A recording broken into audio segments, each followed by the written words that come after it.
اللہ الرحمن الرحیم۔ دوستو، ہماری سرائکی زبان میں ایک محاورہ بولا جاتا ہے، ترے دی ترکڑی۔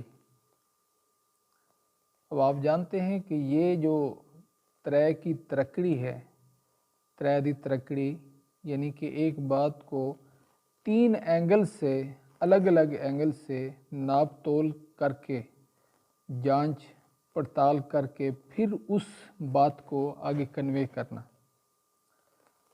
اصل جو بات آپ کو آج بتانی ہے وہ یہ ہے کہ یہ بات، یہ جو قول ہے، یہ جو فارمولہ ہے ترے دی ترکڑی، یعنی ایک بات کو تین اینگل سے، الگ الگ اینگل سے اس کو جانچ پڑتال کر کے پھر آگے کنوے کرنا، یہ فارمولہ کس نے دیا ہے؟ ایک دن افلاطون، آپ نے نام تو سنا ہوگا، دنیا کی ذہین ترین اشخاص میں سے ایک تھا افلاطون۔ وہ ایک دن بازار میں جا رہا تھا، تو اس کا جو استاذ تھا، افلاطون جس کا شاگرد تھا، افلاطون کا جو استاد تھا وہ اس کا نام تھا سقراط۔ سقراط بڑا ذہین ترین بندہ تھا۔ سقراط کا جو نوکر تھا، بازار میں اس کی ملاقات ہو گئی افلاطون سے۔ اب نوکر نے سقراط کے خلاف باتیں شروع کر دی کرنا، تو افلاطون نے کیا کیا کہ جب اپنے استاذ کے پاس آیا، سقراط کے پاس، تو اس نے کہا کہ جی استاد جی، استاد محترم، آپ کا جو نوکر ہے وہ اس طرح باتیں کر رہا تھا۔ وہ شروع ہو گیا افلاطون کہ وہ فلسفی تھا، تو بات کرنا تو اس کو آتی تھی، اور آگے افلاطون جتنا بھی وہ ذہین تھا، جو بھی تھا، لیکن اب استاذ کے سامنے تو انسان کی جو حیثیت ہوتی ہے آپ جانتے ہیں، وہ افلاطون کا بھی استاذ تھا سقراط۔ سقراط نے کہا کہ یار یہ بتاؤ، اب یہ جو ترے دی ترکڑی ہے، ایک بات کو تین اینگل سے، الگ الگ اینگل سے جانچ پڑتال کرنا، اب یہ فارمولہ اس نے وہاں پہ بیان کیا۔ اس نے کہا یہ جو بات تم کر رہے ہو میرے سامنے، نمبر 1 پہلی جو بات اس نے کی، یہ جو بات تم کر رہے ہو کہ اس میرے نوکر نے میرے خلاف باتیں کی، میرے بارے میں باتیں کی، جو بھی کی اس نے، کیا وہ باتیں سچ ہیں یا جھوٹ ہیں؟ اب افلاطون پریشان ہو گیا۔ اس نے کہا سر مجھے اس کا تو پتہ نہیں ہے کہ یہ سچ ہے یا جھوٹ ہے۔ اس نے کہا جب آپ کو یہ پتہ ہی نہیں کہ وہ بات سچ ہے یا جھوٹ ہے، تو کیا وہ بات جس کا کوئی اتا پتہ کوئی نہیں، وہ اپنے استاد کے سامنے بیان کرو گے یا کسی کے سامنے بیان کرو گے؟ ایک چیز تو یہ۔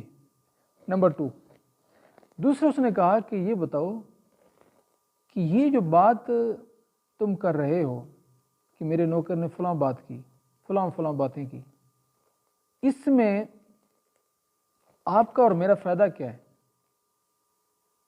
اس نے کہا سر فائدہ تو کوئی بھی نہیں۔ اس نے کہا کہ جب فائدہ ہی کوئی نہیں تو ایسی بات کیوں کسی کے سامنے کرتے ہو کہ جس کا کوئی فائدہ ہی کوئی نہیں؟ نمبر 3، اس نے کہا کہ وہ جو نوکر ہے اس نے جتنے بھی باتیں کی، پہلی بات تو یہ کہ اس کا اتا پتہ کوئی نہیں، سچ ہے یا جھوٹ ہے، اور دوسرا اس میں نہ آپ کا فائدہ ہے نہ میرا فائدہ، آپ کو بھی نہیں پتہ، مجھے بھی نہیں پتہ۔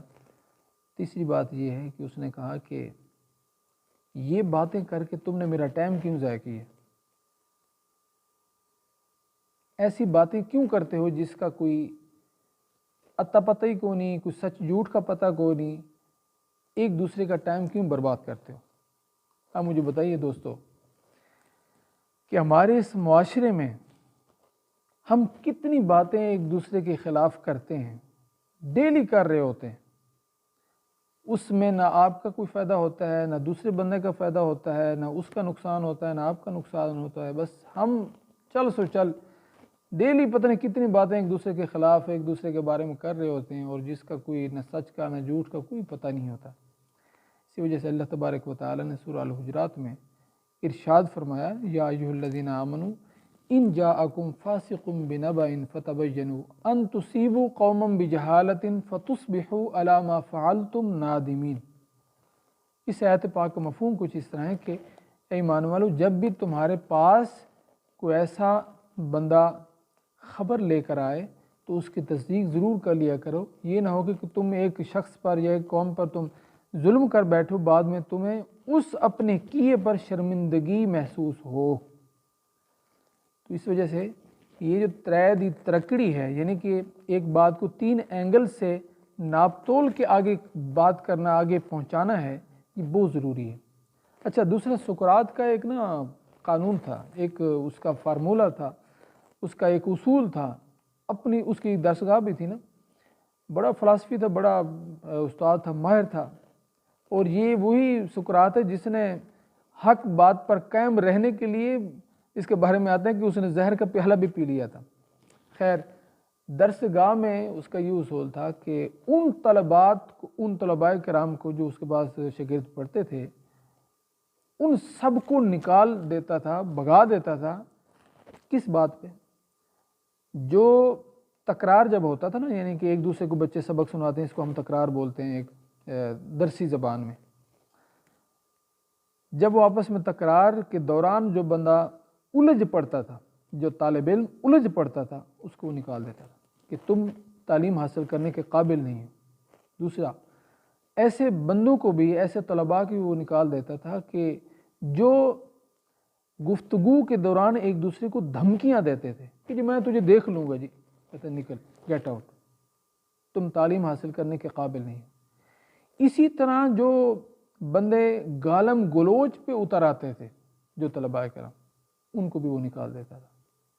آج کل کیا ہوتا ہے کہ ہمارے اندر برداشت ہی نہیں ہے، ہم ایک دوسرے کے جو ہے نا، وہ کہتا تھا کہ بھی وہ عالم، وہ استاذ، میں اس کو مانتا ہی نہیں۔ یہ سقراط کا قول ہے کہ جس استاذ کے اندر، جس عالم دین کے اندر، جس مذہبی یا کوئی بھی ایسا رہنما ہو، رہبر ہو، جس کے اندر برداشت کا یہ جو مادہ ہے وہ ہے ہی نہیں، تو وہ کہتا ہے کہ میں اس کو برابر، اس کو استاد مانتا ہی نہیں۔ اب مجھے بتائیں کہ اس ہمارے معاشرے میں اس چیز کا کتنا بڑا فقدان ہے۔ اللہ تعالیٰ ہمیں اعمال صالحہ کی توفیق عطا فرمائے، اور یہ ہمارے لیے ضروری ہے کہ جب بھی ہم کوئی بات سنیں تو اس کو 3 اینگل سے ضرور اس کو ناپ تول کر کے پھر اگر ضرورت ہو تو پھر آگے بیان کریں، تاکہ ہم جو بیان کر رہے ہیں وہ بھی جو ہے نا اس غلط فہمی سے بچ سکے، اور جس کو آپ بیان کر رہے ہیں وہ بھی غلط فہمی سے، تاکہ یہ دوریاں جو معاشرے میں دوریاں ہیں اور غلط فہمیاں ہیں، تاکہ ان سے ہم بچ سکیں۔